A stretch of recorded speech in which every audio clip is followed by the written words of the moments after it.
Bismillahirrahmanirrahim. Assalamualaikum warahmatullahi wabarakatuh. Alhamdulillahi rabbil alamin, wal aqibatu lil muttaqin, wala udwana illa 'alal zalimin. Wassalatu wassalamu ala asyrafil anbiya'i wal mursalin, nabiyina Muhammadin wa ala alihi wa sahbihi ajma'in. Ya ayyuhalladzina amanu taqullaha haqqa tuqatih wa la tamutunna illa wa antum muslimun. Allahumma la sahla illa ma ja'altahu sahla wa anta taj'alul hazna idza shi'ta sahla. Amma ba'd, wa ikhwani wa akhwati fid din rahimani wa rahmatullah. Kita telah menyaksikan peristiwa yang terjadi di Suriah dan disaksikan juga oleh manusia seluruh dunia apa yang terjadi di sana. Kita juga tadi mendengarkan paparan Ustaz Mas'ud yang pernah menyaksikan langsung peristiwa-peristiwa di Medan yang ada di Suriah. Saya menyaksikan sebelum terjadinya peristiwa Suriah. Kalau Ustaz Mas'ud masuk Syria pada saat terjadinya peristiwa kekejaman yang dilakukan oleh Bashar Assad kepada masyarakat Suriah.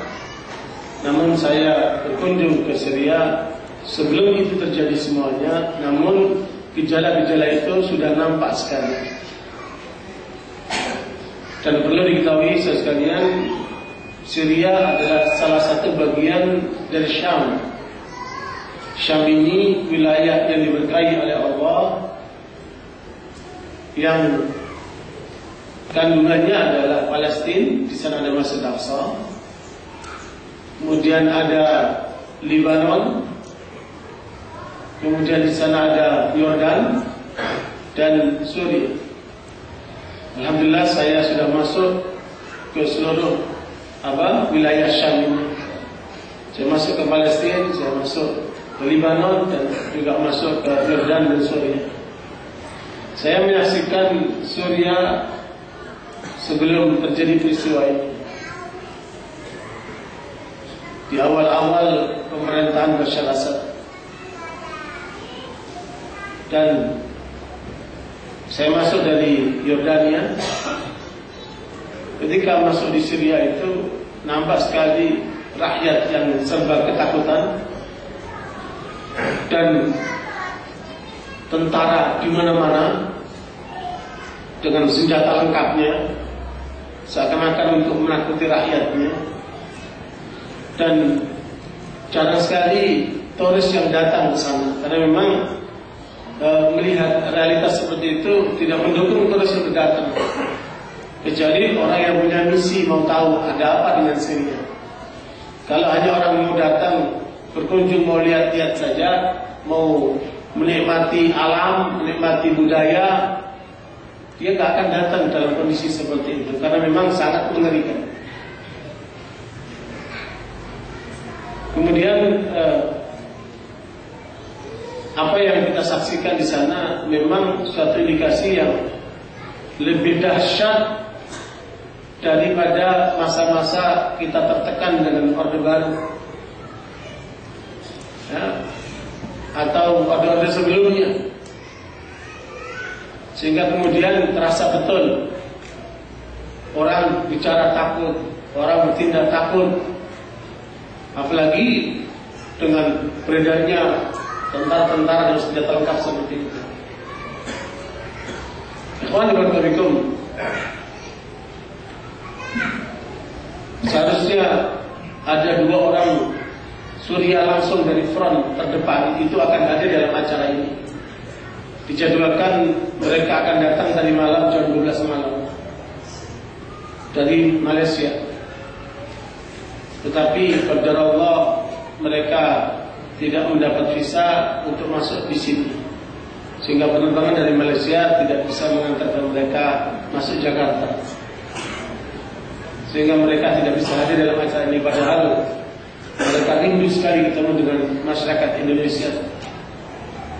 Saya ketemu mereka dalam forum muktamar yang ada di Mesir kemarin. Satu bernama Dr. Usama, Ketua Bidang Politik Penyelamatan Suriah, dan satu lagi Saudara Rabi', salah seorang komandan Mujahidin yang ada di Damaskus. Dan itu pun wilayah yang pernah saya kunjungi, Damaskus. Kalau tadi Ustaz masuk di daerah Latakia, di daerah Idlib, itu masuk lewat Turki, tapi saya masuk lewat Jordan ke wilayah Suriah, terutama Damaskus. Dan Saudara Rabi ini adalah salah seorang komandan di wilayah Damaskus, tetapi qadarallah wa ma syaa fa'al, tidak sampai kemari. Padahal mereka rindu betul ketemu dengan masyarakat Indonesia. Ikhwan barakallahu, kalau kita perhatikan ayat-ayat Al-Quran, hadis-hadis Nabi, maka tidak selayaknya seorang Muslim itu berpangku tangan menyaksikan apa yang terjadi di Suriah. Allah SWT mengikatkan Rasulullah SAW dan umat Islam dengan Baitul Maqdis, dengan Syam. Padahal risalah Islam turun di Mekah. Tapi di awal perkembangan Islam, umat Islam sholat menghadap Baitul Maqdis yang berada di Syam. Kemudian sampai Rasulullah SAW hijrah ke Madinah 16 bulan, itu masih sholat menghadap Baitul Maqdis yang ada di Syam. Namun setelah itu Allah perintahkan Rasulullah dan umat Islam sholat menghadap kepada kiblat. Ikhwan barakallahu, mungkin sering kita mendengarkan ayat tentang Isra Mi'raj. A'udzu billahi minasyaitonir rajim. Subhanalladzi asra bi'abdihi lailan minal masjidil harami ila al-masjidil aqsa alladzi barakna haulahu linuriyahu min ayatina innahu was-sami'ul basir. Allah menyebutkan Allah telah menjalankan hambanya dari Masjidil Haram ke Masjid Aqsa yang diberkahi sekitarnya. Makanya para penduduk Syam itu mereka selalu mengatakan ini bumi yang diberkahi. Dan di dalam Al-Quran ada 5 ayat yang sejenis yang menyebutkan tentang keberkahan Syam. Karena itu Nabi SAW mengingatkan umat Islam yang akan datang sampai akhir zaman itu akan terkait dengan Syam. Dalam forum muktamar yang ada di Mesir kemarin, Dr. Muhammad Al-Uraifi menyebutkan bahwa ada 900 sahabat Nabi yang mereka berjuang di Syam dan sampai terbunuh atau meninggal di Syam. Sehingga bisa jadi mereka yang dibantai ini adalah cucu-cucu dari para sahabat.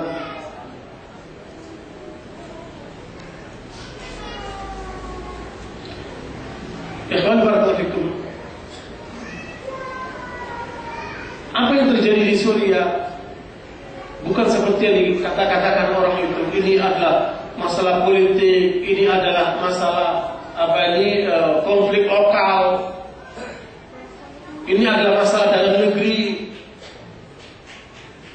Kalau memang itu masalah politik, kalau itu pun masalah dalam negeri, mengapa ada keterlibatan Iran?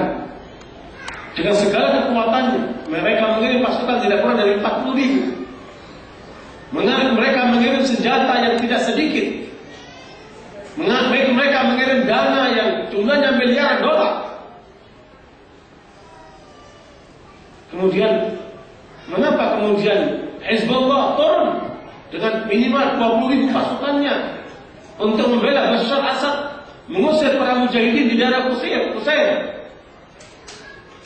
Mengapa kemudian Syiah yang ada dari Yaman, Houtsiyin, mereka terjun ke Syria untuk memperkuat pasukan Bashar Assad, membantai kaum muslimin, menghadapi para mujahidin yang ada di sana? Mengapa kemudian sejumlah besar pasukan yang ada dari Syria, milisi-milisi Syiah, yang kemudian mereka terjun membela Bashar Assad di Syria? Mengapa kemudian Rusia mengirimkan senjata-senjata beratnya kepada Suriah untuk kemudian ditujukan kepada rakyatnya sendiri, kaum muslimin, terutama Ahlussunnah wal Jamaah? Mengapa kemudian Cina begitu ketat membantu Syria, membantu Bashar Assad untuk kemudian membantai rakyatnya sendiri, kaum muslimin, terutama Ahlussunnah? Mengapa semua ikatan ini? Mengapa Amerika yang pendusta itu hanya berbual saja, mengatakan macam-macam, tapi kemudian mereka berpangku tangan dengan melihat kenyataan rakyat Syria dibantai seperti itu? Apa yang dibuat Amerika untuk rakyat Syria? Hanya ngomong doang, hanya pernyataan-pernyataan politik. Mengapa mereka tidak turun dengan kekuatannya ketika seperti yang terjadi di Libya? Pada saat kemudian mereka meruntuhkan Gaddafi. Dan itulah permainan liciknya Amerika. Sekalian, kita perhatikan bumi Syam, bumi yang diberkahi ini. Dan kemudian Rasulullah SAW menyebutkan, Allahumma barik fi Syamina, ya Allah berkahi pada Syam kita. Dan itu diungkapkan oleh Rasulullah SAW beberapa kali. Dan nanti di akhir zaman, pejuang-pejuang Islam itu akan berkumpul di Syam untuk membebaskan Baitul Maqdis Al-Aqsa. Karena itu sekalian, di mana posisi kita? Di mana posisi kita sebagai umat Islam di Indonesia ini? Kita bangga dengan saudara-saudara kita yang sudah berangkat ke sana, memberikan perhatiannya, memberikan dukungannya, memberikan doanya, menyuarakan suara-suara mereka Al-Syam untuk menghadapi musuh-musuhnya. Dan ini bukan main-main sekalian. Ini adalah gerakan internasional yang kemudian melalui kelompok-kelompok Syiah itu untuk membantai umat Islam, menghancurkan umat Islam, menyelamatkan negeri Israel. Karena selama ini Bashar Assad dengan pasukannya itu adalah kelompok yang melindungi Israel. Bohong Syiah, bohong Iran, bohong Hizbullah yang mengatakan anti Israel, anti Amerika itu. Justru mereka anti Amerika dan Israel. Mereka takut kalau sampai mujahidin di Suriah ini menang, menghancurkan kekuatan Syiah dan kekuatan Bashar Assad itu, maka akan menjadi ancaman bagi Israel. Karena memang sekalian, pemerintahan Syiah ini Bashar Assad itu diwarisi dari kudeta militer tahun 63. Tahun 70, Hafid Assad, bapaknya Bashar Assad ini terpilih menjadi presiden. Dan dengan kekuasaannya, dia melakukan langkah-langkah yang luar biasa. Dengan 2 langkah. Siapa yang menentang kekuasaan Hafid Assad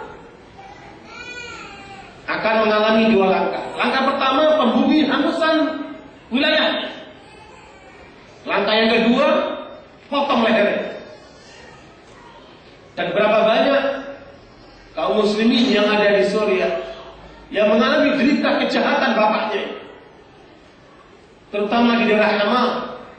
Itulah puncaknya, puncak daripada kejahatan kelompok Bashar Assad ini, membumi hanguskan Hama. Tidak kurang dari 3.000 ulama yang dibantai oleh mereka ini. Masyarakat jumlahnya yang akan disebutkan, yang dibantai, dihancurkan kotanya. Jadi menghancurkan kota, membunuh rakyatnya, dan terutama para ulama. Dan berapa banyak usaha-usaha untuk menumbangkan kekuatan Bashar al-Assad, tetapi mengalami kegagalan karena kekuatan yang luar biasa. Karena waktu itu mereka didukung habis-habisan oleh Amerika untuk menjaga wilayah perbatasan Israel di daerah Golan itu. Jangan lupa sekalian, selama keluarga Assad ini memimpin Suriah, tidak ada satupun peluru yang datang ke Israel. Menunjukkan apa? Mereka penjaga-penjaga setia perbatasan terhadap Israel. Saudara tahu mengapa ada Hizbullah yang ada di Lebanon itu? Wilayah selatan Lebanon tadinya adalah wilayah yang ditempati oleh Ahlus Sunnah. Dan dari situlah Ahlussunnah menyerang Israel. Tetapi kemudian rupanya Yahudi tidak senang dengan kondisi itu, maka mereka bekerja sama dengan Syiah untuk kemudian menyingkirkan Ahlussunnah di wilayah itu. Dan awalnya dimulai dari gerakan amal. Gerakan amal ini adalah ibu kandung daripada Hizbullah yang telah membantai Ahlussunnah dari masyarakat Palestina di Sabra dan Shatila. Mungkin Bapak Ibu masih ingat peristiwa pembantaian umat Islam Ahlussunnah di Sabra dan Shatila tahun 82 dan juga tahun 85, yang ribuan umat Islam dibantai di sana oleh gerakan amal Syiah ini. Kemudian dari rahim Syiah inilah namanya gerakan amal inilah munculnya Hizbullah itu. Kemudian membunuh, hanguskan umat Islam Ahlussunnah dan menyingkirkan mereka dari wilayah selatan dan kemudian dikuasai oleh Hizbullah yang sekarang dikuasai oleh Hasan Nasrallah itu. Untuk apa? Mengamankan Israel dari kekuatan mujahidin yang bisa mungkin masuk dari wilayah itu, sehingga Israel merasa aman. Dalam muktamar yang di Mesir kemarin, saya ketemu dengan penulis buku ini. Dia kawan saya, Hizbullah minan Nasr ila al-Qasr. Ditulis oleh Anwar Qasim Al-Khudari. Ini orang Yaman yang melakukan penelitian tentang Hizbullah. Kemudian saya bilang sama dia kemarin, Hizbullah sudah terang-terangan melawan Ahlussunnah. Hizbullah sudah terang-terangan mengumumkan perang membela Bashar Assad untuk menghadapi para mujahidin. Dan apalagi yang setelah itu kamu akan tulis? Setelah minan Nasr ila al-Qasr, apalagi yang akan kamu tulis tentang Hizbullah itu? Saya tanya seperti itu. Maka dia mengatakan minan Nasr ila al-Qabr insyaallah. Dari kemenangan menuju kuburan insyaallah. Begitu jawabnya beliau. Ikhwan warahmatullahi. Makanya Hafid Assad adalah kaki tangan Amerika untuk mengamankan wilayah Israel, dan untuk itu harus membersihkan Suriah dari semua kekuatan umat Islam yang mengarah kepada jihad, sehingga dilucuti semuanya, sehingga Yahudi merasa aman. Saudara tahu apa yang terjadi dengan Israel sekarang? Mereka membangun dinding besar di daerah Golan untuk menjaga kemungkinan kalau sampai Suriah jatuh ke tangan para mujahidin, mereka akan menuju ke Israel melawan Yahudi itu. Dibikin benteng oleh mereka. Sebelumnya tidak ada itu. Ini menunjukkan betapa bahwa memang keluarga Assad ini untuk melindungi Yahudi, dan untuk itu mereka bekerja sama menjaga pengamanan benteng ini sekalian. Kemudian Hafid Assad meninggal dunia digantikan oleh anaknya. Rupanya anaknya lebih dahsyat lagi dari bapaknya. Ya, orangnya sepertinya tampilannya senyum manis, tetapi pembunuh berdarah dingin. Dengan adanya peristiwa Arab Spring yang dimulai dari Tunis, lanjut ke Yaman, lanjut ke Mesir, lanjut ke Libya, dan rupanya masyarakat Syria sudah sangat keras sekali dengan Tauhid Bashar Assad dan pasukannya itu, sehingga mereka pun menyuarakan demonstrasi secara damai untuk supaya dilakukan perubahan politik, dilakukan perubahan kebijakan, dilakukan bahkan penggantian rezim atas kejahatan yang mereka lakukan selama ini. Dan itu semua dilakukan dengan cara damai. Nah, mereka masyarakat pada umumnya yang menyuarakan lewat demonstrasi secara damai untuk menuntut perubahan, menuntut kebebasan, menuntut hak mereka yang selama ini direnggut. Dan itu adalah manusiawi. Karena mereka selama ini hidup tertekan, keluarga mereka banyak dibantai, disiksa, bahkan ratusan ribu anak-anak muda mereka berada di penjara-penjara Bashar Assad itu. Tetapi apa jawaban pemerintah Bashar Assad terhadap para masyarakat yang berdemonstrasi itu? Diberontok habis. Mereka ditangkapin, disiksa, dibunuh, bahkan dipaksa untuk sujud kepada fotonya Bashar Assad. Karena Bashar Assad ini punya keyakinan jenisnya kebatinan dari ajaran Syiah. Namanya Syiah Nusairiyah. Satu keyakinan kebatinan yang mereka ini tidak sholat, mereka tidak puasa, mereka minum minuman keras, mereka berzina, mereka melakukan tindakan-tindakan amoral dan mengaku Tuhannya adalah Ali bin Abi Thalib radhiyallahu. Saya sampaikan cerita sedikit dari pengalaman ulama Suriah yang menulis buku Suriah Baina Anya bin Asad. Syria di antara taring-taring Asad. Diceritakan gambaran bagaimana seorang pengikut ajaran Nusairiyah yang diikuti oleh Bashar Assad ini. Ajarannya kayak apa itu? Dia ceritakan begini. Kana li sadiqun Nusairi mutatawiran al-ana fil jaysh as-suri kama hiya khutatuhum. Saya punya kawan yang beraliran Nusairi. Mereka tidak mengatakan Islam. Beraliran Nusairi yang diikuti oleh keyakinannya Bashar Assad ini.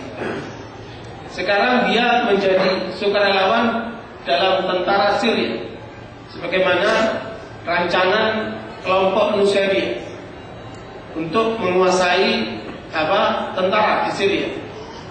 Karena terbituni bihi alaqatun wathiqatun min khilal maq'adil madrasah. Saya terikat hubungan erat dengan orang ini sejak mulai sekolah dulu. Wa sya'at qudratullahi an tata'ammaq hadhihi al-alaqah hatta wasalat hadd al-niqash fi al-umur ad-diniyah.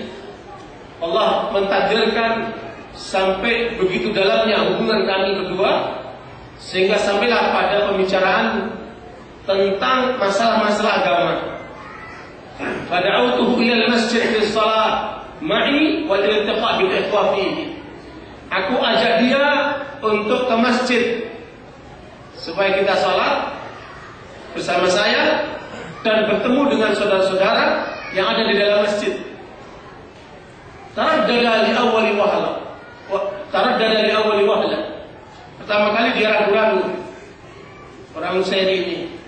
Wa ba'tu li niqashin sa'altuhu. Setelah lama berbicara, aku bertanya kepadanya, "Man ladzi yad'uka ila rafdhi sholati ma'i fil masjid?" Apa alasanmu kok kamu menolak saya ajak kamu salat di masjid? Mengapa kamu keberatan salat di masjid? Mengapa kamu menolak ajakan saya salat di masjid? Ajabani biduni taraddud. Kalau tadi mau masjid ajaknya, jawabnya ragu-ragu. Ketika ditanya tentang mengapa dia menolak diajak salat di masjid, maka dia menjawab tanpa ragu-ragu. Ana alawiyun wa dini yamna'uni min dzalik. Saya adalah pengikut Alawi. Ajaran Nusairi ini mereka sebut Nusairiyah atau mereka sebut dengan Alawiyah karena mereka menuhankan Ali bin Abi Thalib. Saya adalah pengikut Alawi atau Nusairi. Agamaku melarangku untuk melakukan itu. Salat di masjid aku dilarang itu. Wa dinuna yakhtalifu an dinikum. Agama kami berbeda dengan agama kalian. Ini pengakuan orang Nusairi, kawan dekat penulis kitab ini, Dr. Riyad Abdullah Laila, adalah seorang anggota ulama Suriah. Karena itu saudara sekalian, tauhid Bashar Assad dikafirkan oleh para ulama. Ajaran-ajarannya memang mengandung kekafiran. Makanya pantas untuk ditumbangkan, pantas untuk diruntuhkan, pantas untuk diperangi. Dan itu kemudian terjadilah peristiwa revolusi besar-besaran yang ada di Syria dan akhirnya mengangkat senjata. Allah SWT menyebutkan dalam surat Al-Hajj, "Udzina lil ladzina yuqataluna bi annahum dhulimu wa inna Allaha 'ala nasrihim laqadir." Ayat ini pertama kali turun memberikan izin kepada Rasulullah dan umat Islam untuk berperang karena mereka dizalimi. Udhina lilladzina yuqataluna bi annahum zulimu. Allah telah izinkan bagi mereka yang dibunuh karena mereka dizalimi untuk mereka melawan, untuk mereka berjihad. Karena Allah akan mampu memberikan kemenangan kepada mereka. Perizinan ini datang dari Allah Subhanahu wa taala untuk menghadapi mereka yang membunuh kaum muslimin di negeri Suriah itu. Sehingga karenanya para ulama, apalagi dalam forum yang cukup besar yang ada di Mesir tanggal 13 Juli yang lalu, yang saya sendiri menghadiri sebagai wakil dari Indonesia, yang kemudian mereka sepakat untuk menyatakan jihad wajib di bumi Syria. Allahu Akbar. Ikhwani barakallahu, dengan deklarasi resolusi jihad, para ulama yang berjumlah 500 orang lebih itu dari 50 negara di seluruh dunia kemudian menggema suara ke seluruh dunia. Dari Indonesia telah banyak pihak yang menyatakan siap untuk berjihad di Syria sampai mencapai 1 juta penduduk Indonesia. Allahu Akbar. Seorang komandan mujahidin Suriah mengatakan sama saya, seandainya dari jumlah itu 20.000 saja dari Indonesia, cukup kami akan menggayang orang-orang Syiah di Syria itu. Sekalian, makanya apa arti hidup ini kalau tidak untuk Allah Subhanahu wa taala? Apakah hidup kita hanya untuk istri kita? Apakah hidup kita hanya untuk anak-anak kita? Apakah hidup kita hanya untuk senang-senang melihat kenyataan-kenyataan duniawi yang seperti ini? Apa ada arti hidup kita kalau tidak untuk Allah? Dan kita pun telah menyatakan inna salati wa nusuki wa mahyaya wa mamati lillahi rabbil alamin. Salatku, ibadah korbanku, mati dan hidup untuk Allah. Kenapa kemudian kita ragu-ragu untuk berjuang di jalan Allah Subhanahu wa taala? Dan tidak ada kemuliaan seperti kemuliaan orang yang mati syahid di jalan Allah Subhanahu wa taala. Makanya Allah Subhanahu wa taala mengukur iman kita bukan dari omongan, mengukur iman kita bukan dari tampilan, tetapi mengukur kita dengan apa? Sebesar apa pengorbanan kita untuk Allah Subhanahu wa taala. Di dalam surah Al-Hujurat ayat 15 Allah menyebutkan, innamal mu'minuna alladzina amanu billahi wa rasulih thumma lam yartabu wa jahadu bi amwalihim wa anfusihim fi sabilillah ulaika humus shadiqun. Allah SWT menyebutkan dalam ayat itu, yang namanya orang-orang mukmin adalah mereka yang beriman kepada Allah dan Rasul-Nya. Kemudian tidak ada keraguan di dalam dirinya. Kemudian mereka berjuang di jalan Allah dengan harta dan jiwanya. Itulah orang-orang yang jujur, itulah orang-orang yang benar. Maknanya kalau iman kita tidak melahirkan siap berkorban dengan harta dan jiwa kita, berarti iman kita perlu dipertanyakan saudara sekalian. Karenanya saudara sekalian, apa yang terjadi di negeri manapun di dunia ini, ada saudara kita yang terluka, yang kemudian dizalimi, tersakiti, maka wajib bagi kita untuk menolong mereka sesuai dengan kemampuan kita. Allah menyebutkan dalam surat At-Taubah, wal mu'minuna wal mu'minatu ba'duhum awliya'u ba'd ya'muruna bil ma'ruf wa yanhauna 'anil munkar wa yuqimuna as-salata wa yu'tuna az-zakata wa yuti'una Allah wa rasulahu ulaika sarhamuhumullah innallaha 'azizun hakim. Allah menyebutkan dalam ayat itu, orang-orang mukmin laki-laki dan mukmin perempuan semua harus saling tolong menolong. Mereka satu kesatuan, mau di Indonesia, mau di Syria, mau di Rusia, maupun di mana saja, mereka satu saudara, mereka satu kekuatan, mereka harus saling tolong menolong karena kita semua telah diikat oleh Allah dengan keimanan. Dan keimanan bukan hanya pembualan, bukan hanya kata-kata, tetapi iman yang melahirkan pengorbanan, siap berkorban dengan harta dan jiwa sekalian. Rasulullah SAW satu kali ditanya oleh sahabat, ayul amali aqwam ya Rasulullah, amalan apa yang paling agung ya Rasulullah? Beliau menjawab, imanun billahi wa rasulih, beriman kepada Allah dan Rasulnya. Thumma ai, kemudian apa lagi ya Rasulullah? Thumma qala al-jihadu fi sabilillah, jihad di jalan Allah. Thumma ai, kemudian apa lagi Rasulullah? Hajjum mabrur, baru kemudian menyebut haji yang mabrur. Hadis ini dari Bukhari dan Muslim. Ikhwani barakallahu, makanya sebagai seorang Muslim tidak boleh berpangku tangan melihat saudara-saudara kita dibantai seperti itu. Lihat, mereka bukan hanya para mujahidin yang dibantai oleh mereka, bukan pula pemuda-pemuda saja, tetapi anak-anak, ibu-ibu, bapak-bapak tua, semua tidak terlepas dari pembantaian para penjaga masyarakat ini. Makanya saudara sekalian, alladzina amanu yuqatiluna fi sabilillah walladzina kafaru yuqatiluna fi sabilit taghut faqatilu awliya asy-syaitan inna kaida asy-syaitani kana dha'if. Allah menyebutkan bahwa orang-orang beriman mereka berperang di jalan Allah. Adapun orang-orang kafir mereka berperang di jalan taghut. Itulah taghut Bashar Assad dengan pasukannya yang membantai kaum muslimin yang ada di Syria itu. Maka faqatilu awliya syaitan, perangi pengikut-pengikut setan itu, karena sungguh inna kaida asy-syaitani kana dha'ifa, bahwa tipu daya setan itu lemah sekali. Ikhwan barakallahu, makanya apa yang bisa kita buat untuk mereka? Ada 4 langkah. Langkah yang terbaik, kita ikut mendukung mereka dengan jiwa kita, dengan darah kita. Makanya kalau tadi panitia membuat tulisan air mata Syria, saya bilang ganti itu, ganti dengan darah Syria, karena ini sudah bukan air mata lagi. Mereka sudah dibantai dengan sedemikian rupa. Sudah ada 100.000 yang mereka bantai. Ratusan ribu yang mereka siksa di penjara-penjara. 5 juta lebih mereka yang menjadi pengungsi di Turki, Yordan, di mana-mana. Cerita mereka luar biasa. Bagaimana kalau itu terjadi dengan kita? Apa yang kita lakukan saat itu? Ikhwan barakallahu, makanya dengan dukungan ini mudah-mudahan mereka menjadi tambah kuat menghadapi kekuatan taghut Bashar Assad itu. Inna Allah yuhibbul ladzina yuqatiluna fi sabili saffa ka'annahum bunyanun marsus. Allah suka dengan orang-orang yang berjuang di jalan Allah dengan satu kekuatan, seakan mereka bangunan yang kokoh.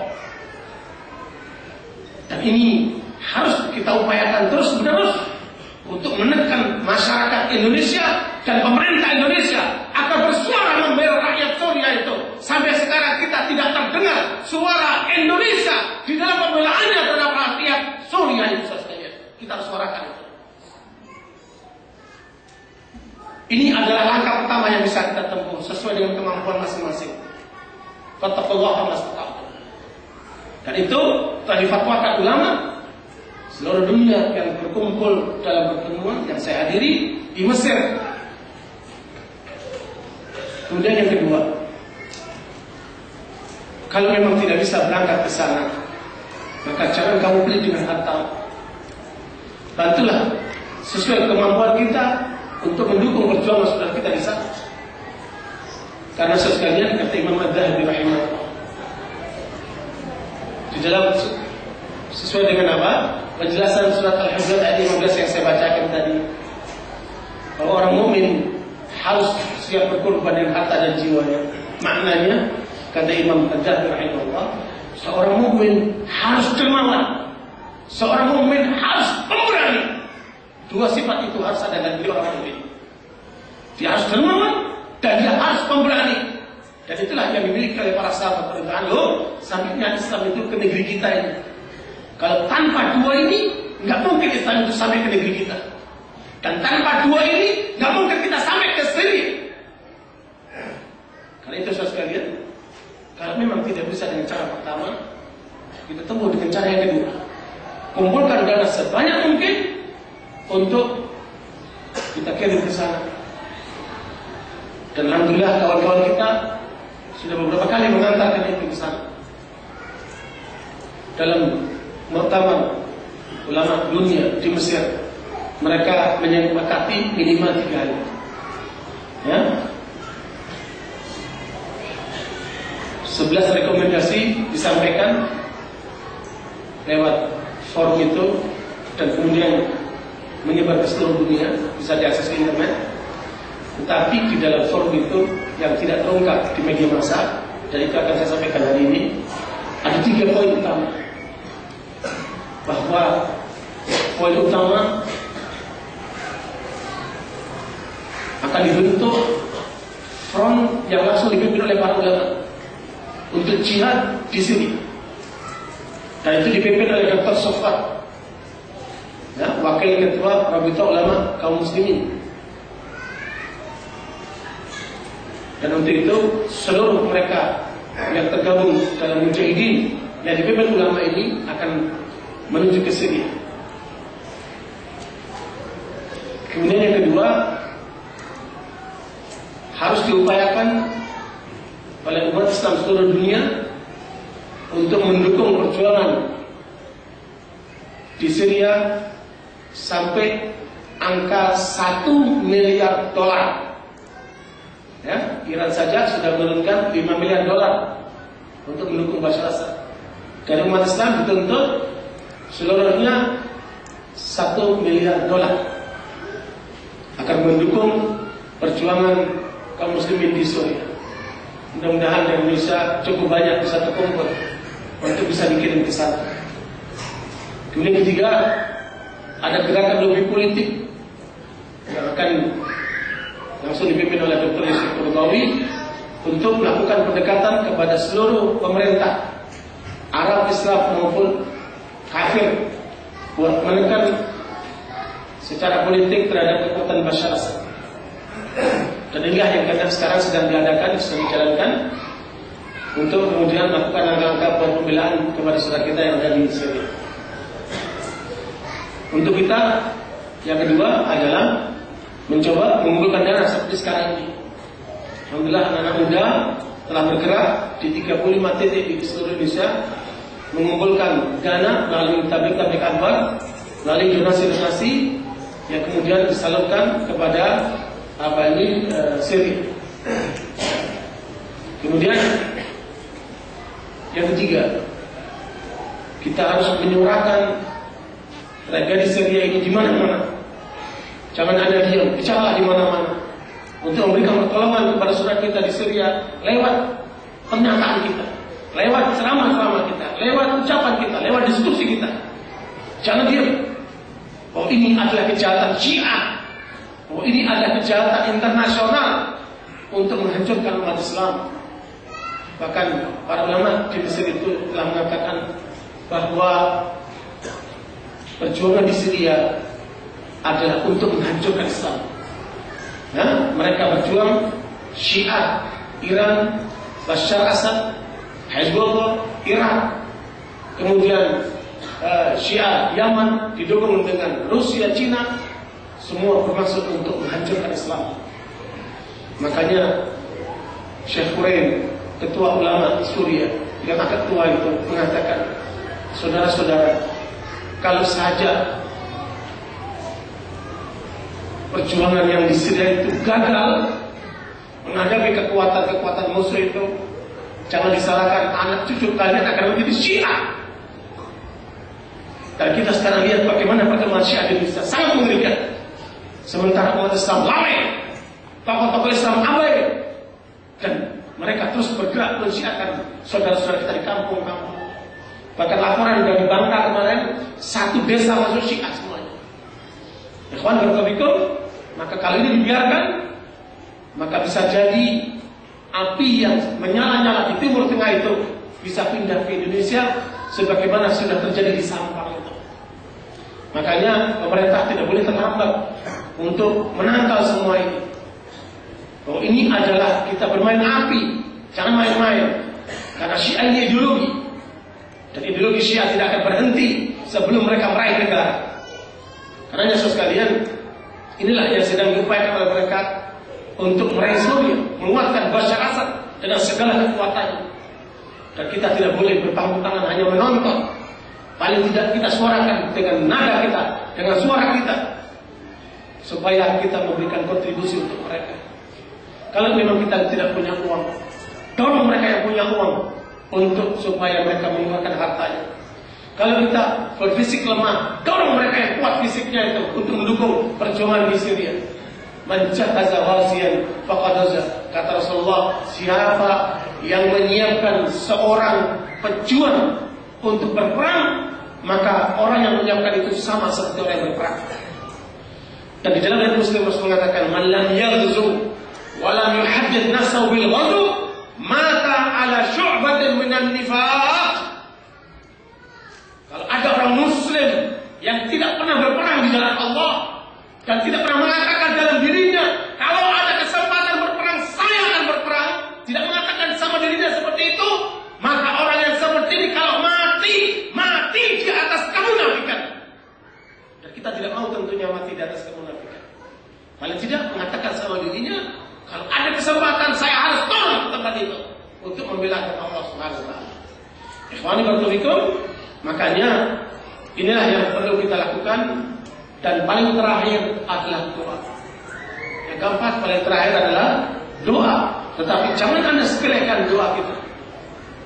Saya masih teringat pernyataan para mujahidin di Afghanistan pada saat mereka mengalami suatu penyerangan yang luar biasa dari negara superpower Rusia itu. Mereka mengatakan, kalau jumlah pasukan kami cukup untuk menghadapi mereka. Kalau bersenjata kami bisa melakukan revolusi, melakukan upaya sesuai dengan yang banyak kami miliki. Kalau dana kami akan upayakan, tetapi yang kami butuhkan dari kalian semuanya adalah doa-doa kalian di tengah malam. Doa-doa kalian yang tulus itu untuk Allah menangkan mereka. Seorang komandan namanya Musa sedang menyiapkan pasukan umat Islam untuk menghadapi kekuatan kafir. Beliau memberikan motivasi kepada pasukan. Setelah selesai, beliau bertanya, mana Muhammad Al-Wasi? Mana Muhammad Al-Wasi? Terlihat di sana Muhammad Al-Wasi sedang berdoa kepada Allah sambil mengangkat tangannya, ya Allah, menangkan pasukanmu ya Allah. Kata Musa, demi Allah, tangan Muhammad Al-Wasi yang mengangkat ke atas langit itu lebih aku sukai daripada 3.000 pasukan. Dan itulah yang diharapkan oleh para mujahidin. Jangan kalian menganggap lemah daripada doa-doa kalian. Berdoalah untuk Allah. Doalah untuk mereka agar Allah menangkan mereka. Kalau sampai kalah mereka ini, khawatir Syiah akan menjadi meluas kemana-mana sekalian. Dan ini kita harus all untuk mendukung perjuangan kaum muslimin di Syria. Semoga apa yang kita bicarakan bermanfaat buat kita sekalian. Dan Allah berikan kita kekuatan untuk senantiasa berada di atas keimanan sampai kita berjumpa dengan Allah Subhanahu wa taala. Aqulu qawli hadza astaghfirullah wa atubu ilaih. Wassalamu alaikum warahmatullahi wabarakatuh. Wassalamu alaikum warahmatullahi wabarakatuh.